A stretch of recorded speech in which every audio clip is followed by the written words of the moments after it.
제가 2009년도에 미국 교회를 탐방하러 LA를 방문한 적이 있습니다. 교회를 탐방하다가 비는 시간이 있었네요.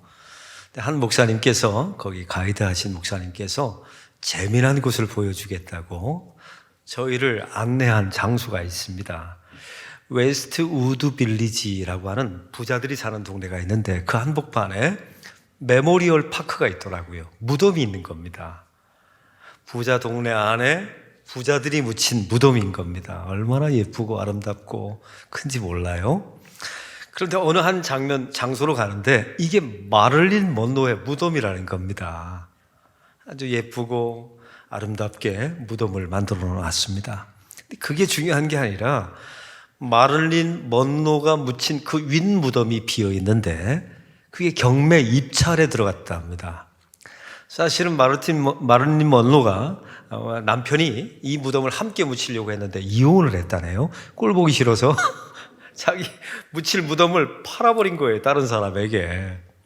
그래서 이게 경매에 나오게 됐는데 21명이 달려붙었답니다. 해서 57억에 낙찰됐대요.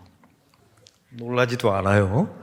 2평짜리 무덤이 57억에 팔린 겁니다. 어마어마한, 세상에서 가장 비싼 땅이 돼버린 거죠. 제가 여러분에게 한번 묻습니다. 혹시 마를린 먼로 묻혔던 무덤 아래편이 비어 있다면 제가 깎아낼 테니까 한 10억에 사실 의향이 있으세요? 근데 만약에 여러분이 주체하지 못할 만큼의 돈이 있다면 삽니다. 저는 그 무덤에서 이런 생각이 들었습니다. 왜 고대 왕이나 장군들이나 황제들은, 힘과 권력을 가지고 있는 사람들은 왜 자기 자신을 위해서 어마어마한 무덤들을 만들어 놨을까? 진시황도 마찬가지 아닙니까? 이집트의 파라오도 마찬가지입니다. 제가 카이로에 갔는데 호텔에서 잠을 자는데 이게 분위기가 심상치 않은 거예요. 근데 나중에 가이드를 통해서 알았습니다. 이 카이로라고 하는 도시가 죽은 자를 위한 도시랍니다. 이 무슨 얘기인 줄 아세요? 무덤의 도시였던 거예요. 그러니 예수 믿는 사람들이 갑갑하죠. 그 도시 안에 들어가면. 도대체 이런 진시황들, 저 신라 왕들도 가보시지 않았습니까? 왕릉이 얼마나 큰지 몰라요. 어마어마합니다. 도대체 이 땅에 살아가고 있는 힘과 크기와 규모의 가치를 가지고 있는 왕과 제왕들은 왜 무덤을 크게 만들었을까? 또 한 가지 질문입니다. 2평에 57억짜리 땅을 살려고 어떻게 21명이 달라붙을 수 있을까? 저들은 도대체 무슨 마음을 가지고 그 썩어 빠진 시체가 남아있는 마를린 먼로 그 위에다가 묻히려고 했을까? 이런 두 가지 질문을 갖게 되었어요. 근데 제가 얻은 답이 있습니다. 첫 번째는 이렇습니다. 세상의 군왕들과 세상의 통치자들이 어마어마한 무덤을 갖기를 원하는 마음은 이런 거예요. 이 땅에서 누렸던 부귀영화를 저 세상에서도 누리고 싶다는 열망이 담겨져 있는 겁니다. 이 땅이 너무너무 좋았던 거예요. 무수부리의 권력을 누렸던 겁니다. 이걸 동일하게 다음 세상에서 누리고 싶어서 무덤을 크게 만든 것 아닐까요? 두 번째는 이렇습니다. 마를린 먼로의 그 윗무덤을 왜 57억 주고 샀을까요? 자기 이름 남기려고요. 내가 돈이 많고 자기 이름은 알려지지 않았어요. 그런데 마를린 먼로가 유명하지 않습니까? 저 이름을 팔아서 자기 이름 남기려고 사람들이 이 짓을 한다는 말이에요. 세상의 모든 사람들의 도식은 똑같습니다. 하나님을 알지 못하는 모든 사람들은 다 두 가지 일을 벌려요. 첫째는 자기 이름 남기기에 혈안이 되어 있습니다. 자기 이름 남기기 위해서 혈안을 부리다가 맨 마지막 순간에 그 합작품이 무엇인 줄 아십니까? 무덤을 크고 웅장하게 만들어내는 거예요. 이게 인간의 모습입니다.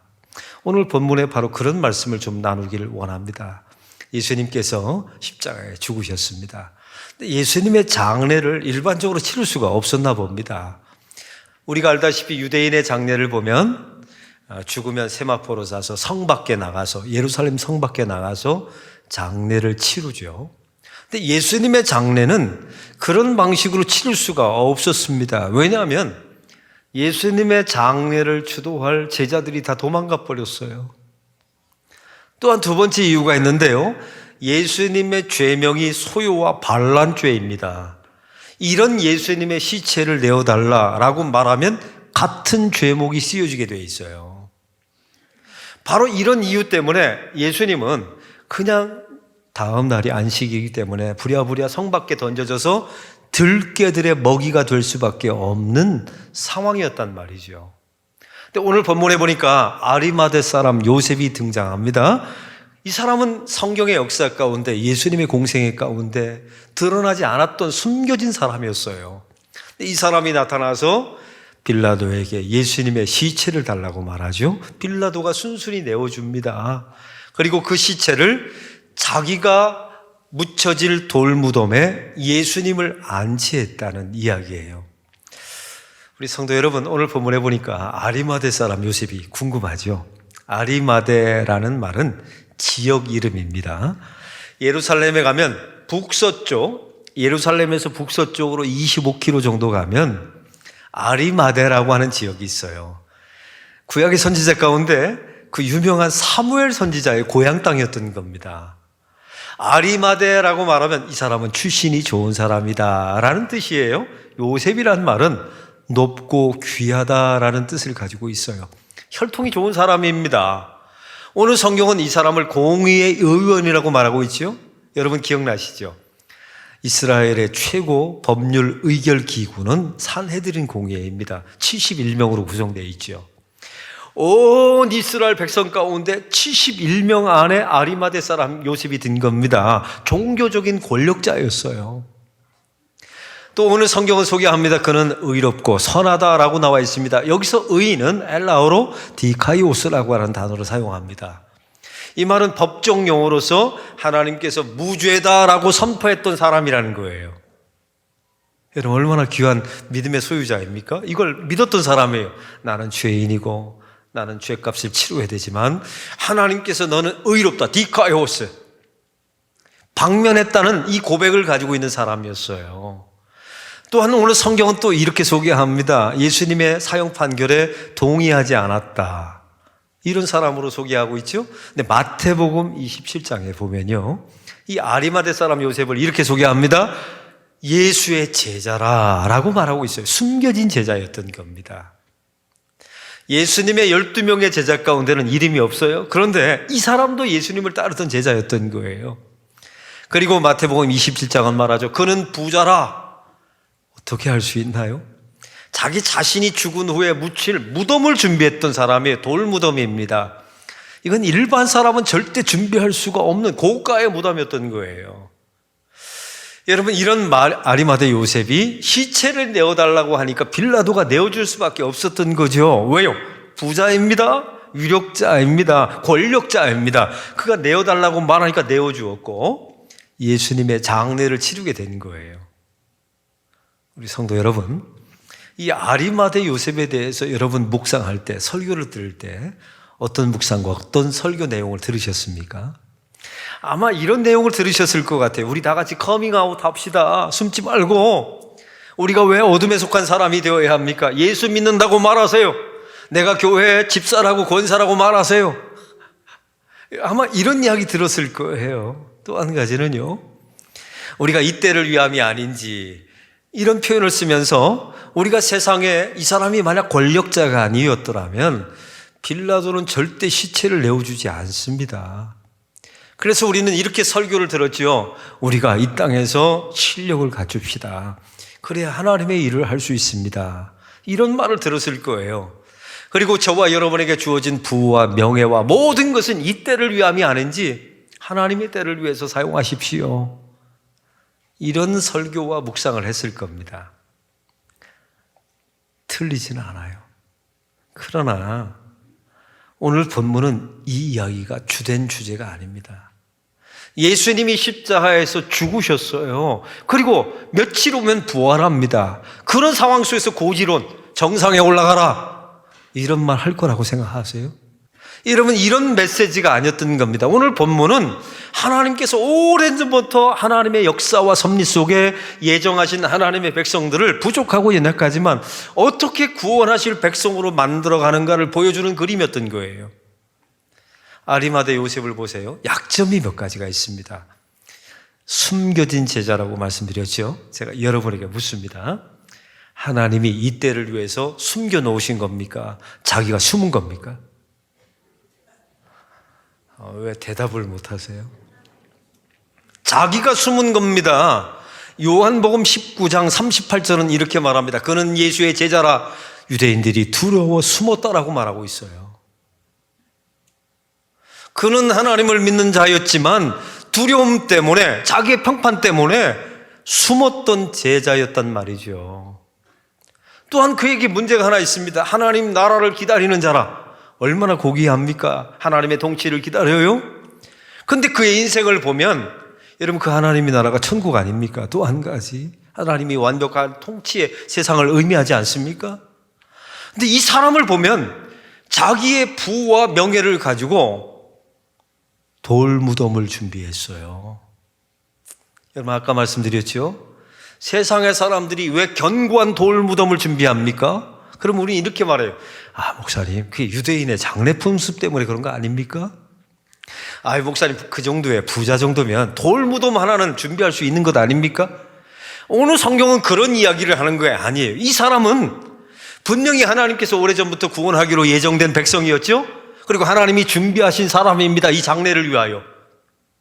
근데 그가 하나님의 선택받은 백성임에도 불구하고 살아왔던 삶의 방식은 자기 이름 남기기였다는 사실입니다. 그걸 어떻게 알 수 있어요? 돌무덤을 준비했어요. 이름 남기려고. 더 놀라운 사실은요, 이분의 약점이 있습니다. 숨겨진 예수의 제자라고 말했죠. 예수님이 공생의 기간 동안에 말씀하신 내용이 무엇이었습니까? 나는 십자가에 죽을 것이다. 그리고 반드시 부활할 것이다. 근데 이 아리마대 요셉을 보세요. 예수님이 죽으신 시체로 돌아왔을 때 그에게는 부활하실 예수님으로 보이질 않는 겁니다. 죽은 시체로 보였어요. 그래서 자기 무덤에다 예수님을 묻게 된 겁니다. 안치하게 된 것이죠. 어떻게 생각하세요? 여러분, 누굴 닮았습니까? 저와 여러분을 빼다 닮았어요. 오늘 그런 얘기를 하는 겁니다. 이렇게 부족한 사람. 근데 오늘 본문에 보니까 참 놀라운 일이 벌어집니다. 이 사람이 십자가를 경험해요. 십자가 밑에 있었습니다. 십자가에서 죽으신 예수님의 시신을 거둡니다. 이 모든 과정, 이걸 통해서 우리는 십자가를 통과하였다라고 말하죠. 근데 이 사람이 이렇게 변화가 돼요. 자기의 목숨을 무릅쓰고, 반란과 소유죄가 쉬워질 가능성이 있죠.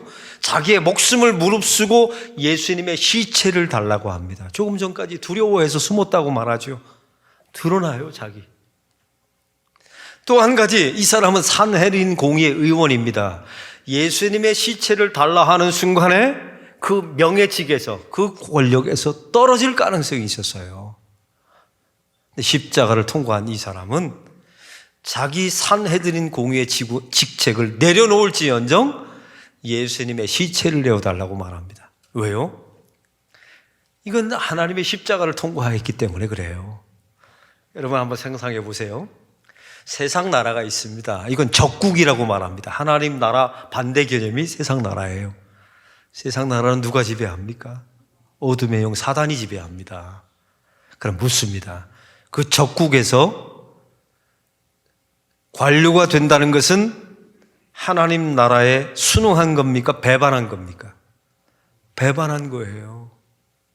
적국의 나라에서 관료가 되고 적국의 나라에서 명예를 얻는 것은 배신자였던 겁니다. 지금까지는 이게 나의 자랑이었어요. 나의 목적이었습니다. 그 온 백성 가운데 71명에 든다는 건 얼마나 명예로운 일입니까? 그런데 십자가를 통과하는 순간에, 주님의 죽음을 맞이하는 순간에, 하나님의 은혜가 덧입혀주는 순간에 이 적국의 나라에서 명예를 얻는 것은 수치스러운 일이라는 사실을 깨닫게 된 겁니다. 일제시대를 상상해 보시죠. 여러분, 일제시대 때 관료가 되고 경찰이 된다는 것은 독립한 후에 이건 수치입니다. 그렇다고 여러분의 마음속에 그럼 목사님, 이 세상 나라에서 관료도 하지 말고 높은 자리에 올라가지 말란 말입니까? 그런 이야기가 아닙니다. 여러분의 실력에 따라 높은 고지에 올라갈 수가 있어요. 그러나 그것이 우리의 자랑이 되어서는 안 된다는 겁니다. 그것이 우리 인생의 목적이 되어서는 안 된다는 거예요. 우리는 그 세상의 고의지, 세상의 명예를 복음 전하는 데 사용해야 된다는 거예요. 오늘 본문의 이 아리마대 사람 요셉을 보세요.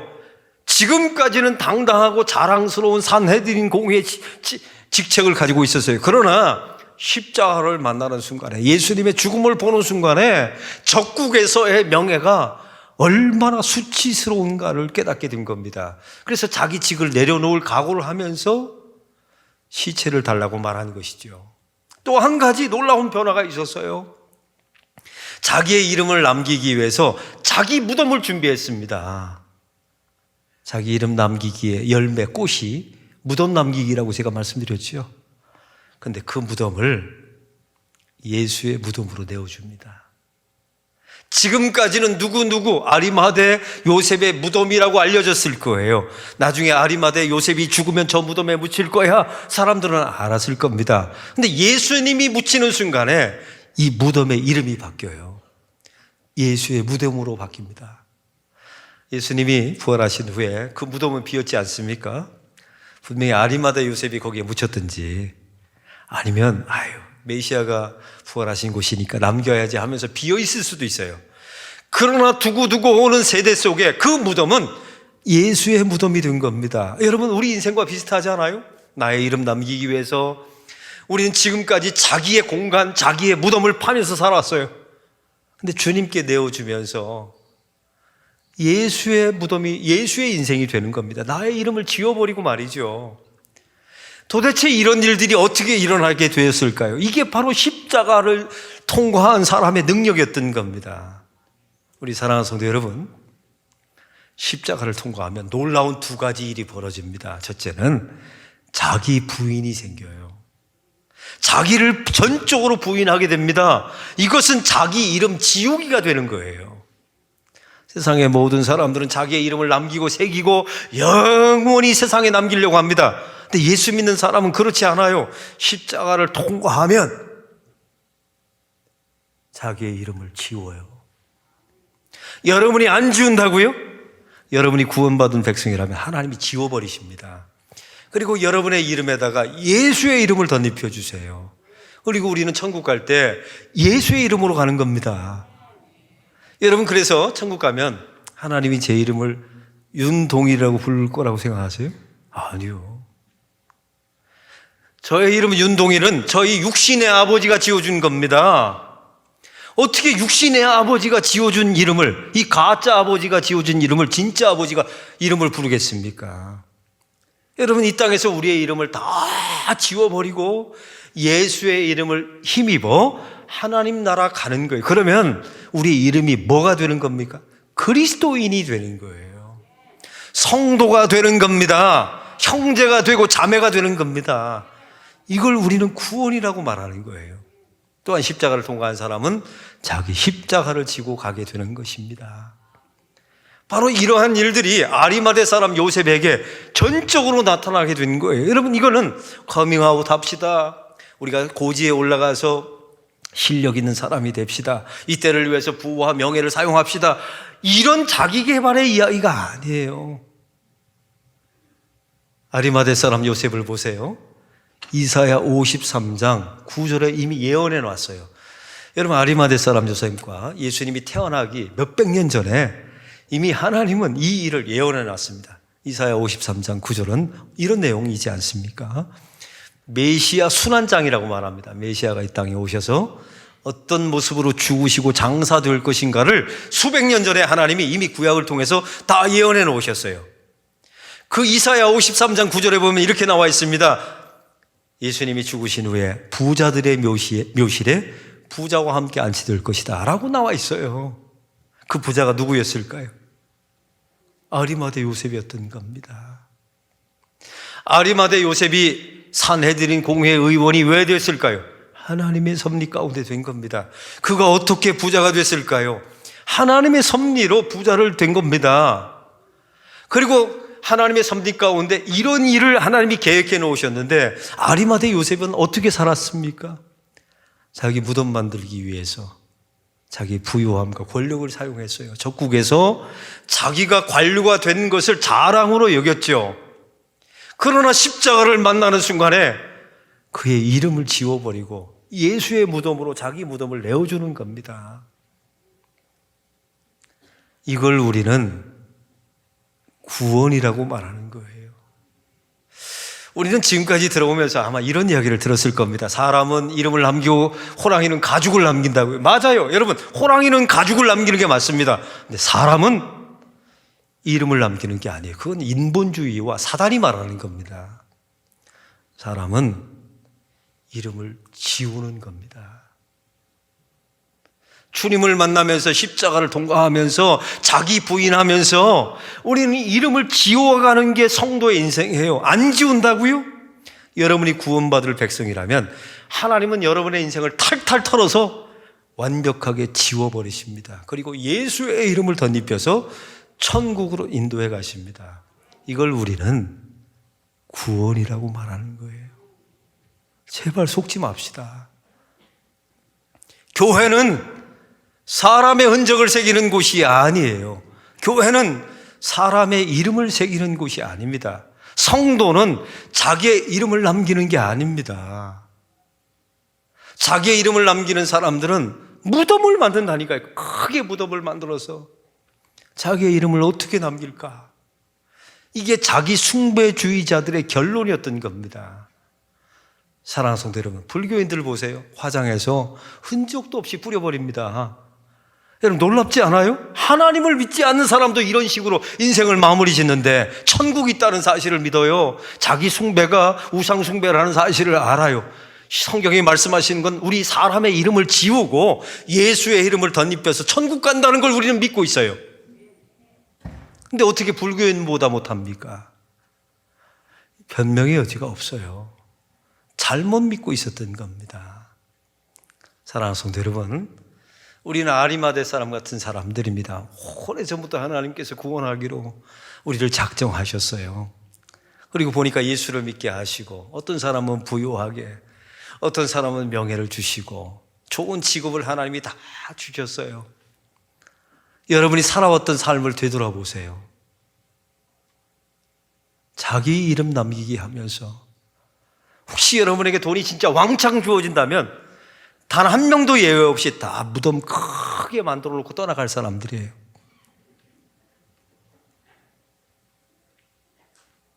그런데 어느 날 십자가를 통과시키는 겁니다.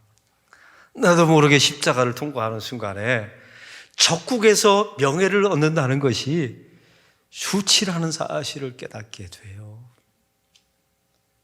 이거는 명예를 얻지 말라는 게 아닙니다. 그게 우리의 자랑이 되지 않고 그것이 우리의 삶의 목적이 되지 않는다는 의미죠. 그리고 우리가 그런 이름을 지우지 않으면 선택하신 하나님의 백성을 탈탈 털어서 이름을 하나님이 완벽하게 지워버리십니다. 그리고 예수의 이름을 주셔서 주님, 저는 그리스도인입니다. 이 고백을 받아내십니다. 그리고 그 상태로 천국으로 인도해 가는 거예요. 이걸 성도의 인생이며 구원이라고 말하는 겁니다. 여러분, 그 길을 잘 가시기를 바랍니다. 저와 여러분이 그 길을 잘 걸어가시기를, 주님의 인도함 따라 자기 이름을 하나하나 지우고 예수의 이름을 하나하나 덧입혀서 예수의 이름으로, 그리스도인이라는 이름으로 하나님 나라에서 만나는 저와 여러분이 되기를 바랍니다.